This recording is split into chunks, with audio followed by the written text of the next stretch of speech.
Hello and welcome back to my channel. Today we will learn about sentences, types of sentences according to their structure. So based upon the clauses they contain, sentences are generally of three types: simple sentence, compound and complex sentence. So let's learn more about them. First of all, simple sentences. Now, simple sentence has the most basic elements that make it a sentence. So it has one independent clause, that is a subject, one finite verb, and a complete thought. For example, the eagle flew high into the sky. Ratna took the bus. An old man sat under a tree. So here you will find that there is one subject and one finite verb. Finite verb means which changes its tense and number. Now, compound sentences. Compound sentences can make writing rich and colorful. They provide more details. They make paragraphs more interesting and engaging. When forming compound sentences, it's important to understand the components of a compound sentence. So let's see what are the main components of a compound sentence. Now, a compound sentence is formed by joining two or more independent clauses or main clauses connected by a coordinating conjunction. Usually, a comma is required before the coordinator. For example, I called him, but he gave me no answer. Now here, I called him is an independent clause. It has a subject I and a verb, finite verb, that is called. Same way, the second part, he gave me no answer. This is also an independent clause, and it is these two clauses are joined by a coordinating conjunction but. Same way, I shall do it now, or I shall not do it all. So here also these two independent clauses are joined with conjunction or. Now we will learn more about the coordinating conjunctions. Before that, let us see what is coordinate clause. So independent clauses which are joined by coordinate conjunctions are called coordinate clauses. Like, my car has a puncture, so I reached office late. He went to see her, but she wasn't there. Now let us see what are coordinating conjunctions or coordinators. Now you can learn them by an acronym FAN boys. F for, A for and, N for nor, B but, O for or, Y for yet, and S for so. So these coordinating conjunctions connect clauses and phrases. Now their relationship, A and is used for addition, adding the same idea or same thing.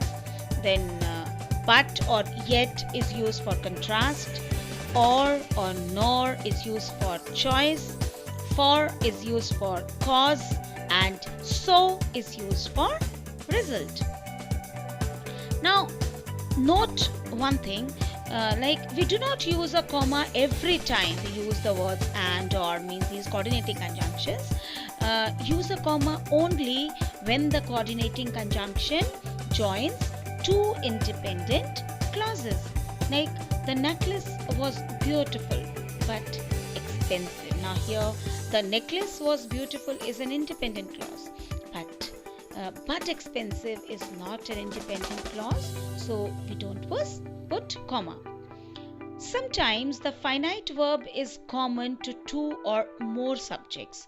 It is then not repeated in later coordinate clauses. For example, he or she has to meet me. Instead of writing he has to meet me or she has to meet me, we can write he or she has to meet me.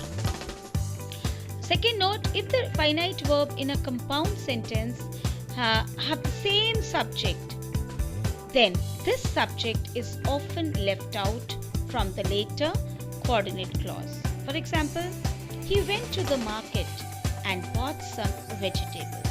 So actually we wanted to say he went to the market and he bought some vegetables. So this second time we can ignore it. Compound sentences may have more than two coordinate clauses. For example, he went to the market and bought some vegetables but forgot his wallet somewhere. Now, before going to complex sentences, let us see what are subordinate or dependent clauses. So, a subordinate clause, also called as a dependent clause, has a finite verb with a subject but does not convey complete sense on its own. It can never be a sentence in itself and makes sense only when it is subordinated to an appropriate principal clause. Means it cannot stand alone. It has to be added to some other principal clause. For example, I like ghazals which are sung by Jagjit Singh. Now here, I like ghazals is independent clause, but which are sung by Jagjit Singh, it is subordinate or dependent clause. If we say only this part, that is, which are sung by Jagjit Singh, so it doesn't give a complete thought. It is dependent on some other clause or principal clause to make it sensible. Now, the dependent clause can go first in the sentence, followed by the independent clause as in the following. While I waited at the railway station, I realized that the train was late. So we can use subordinate clause in the beginning also. Then we have to put a comma after that. Same way, unless you work harder, you will fail. So here also, unless you work harder is a subordinate clause because it cannot stand alone. It doesn't give any complete thought if we say it alone. Now, subordinate or dependent clauses begin with subordinate conjunctions, and some of the subordinate conjunctions are after, unless, as, since, because, although, even though, before, while, wherever, whereas, if, until, unless. So these are some of the examples of subordinating conjunctions which are used to form a complex sentence. So now let us see the structure of complex sentence. So complex sentence has a main clause, or you can say independent clause, and one or more subordinate clauses. Now the subordinate clause can be a noun clause, an adjective clause, or an adverb clause. Jerry could not attend school. So this is an independent clause because he was not well. So this is subordinate clause or dependent clause. Let's see more examples of complex sentences. The teacher realized that the students weren't prepared. Now here, the teacher realized is independent clause, and that the students weren't prepared is dependent clause or subordinate clause. Now this is a noun clause, that the students were not prepared. What teacher realized? When we get now noun clause describes that about the noun. So here we get the answer of what teacher realized, that the students were not prepared. Now second example, she will go to school in the city until she finds a job. Now here she will go to school in the city is independent clause. It gives a complete thought. But the second part, that is until she finds a job, is subordinate. I will make the bed while you cook breakfast. Before the queen rode in the parade, she gave a speech. So these are complex sentence which has at least one main clause, and it can have one or two subordinate clauses, or it may be more than two. So let's summarize. A clause has a subject and a finite verb of its own. A clause that can stand on its own is called the principal or main clause. A clause that cannot stand on its own is a subordinate clause. A sentence may be made up of one or more clauses. A sentence has as many clauses as the number of finite verbs in it. A simple sentence means only one clause, which means that it has only one finite verb in it.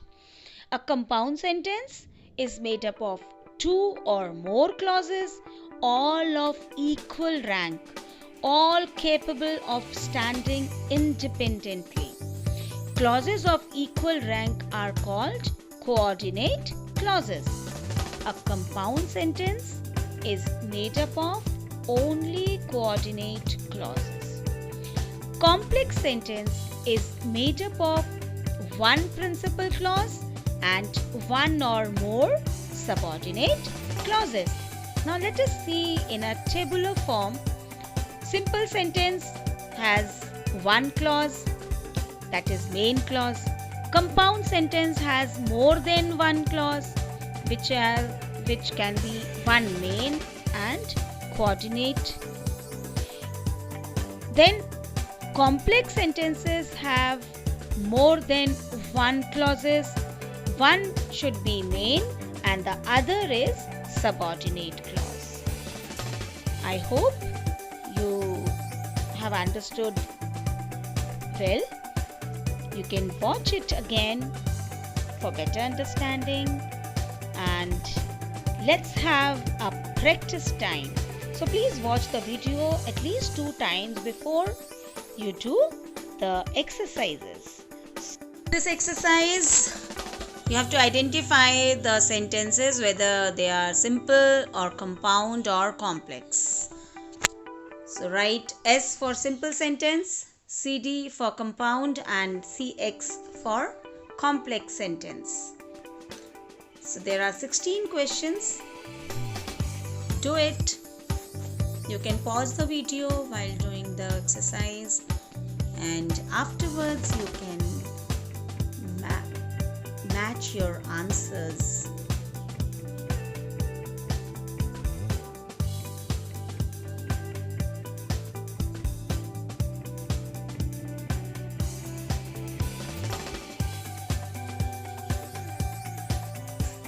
If you find any difficulty, please watch the video again. If you like the video, please like, share and comment on it.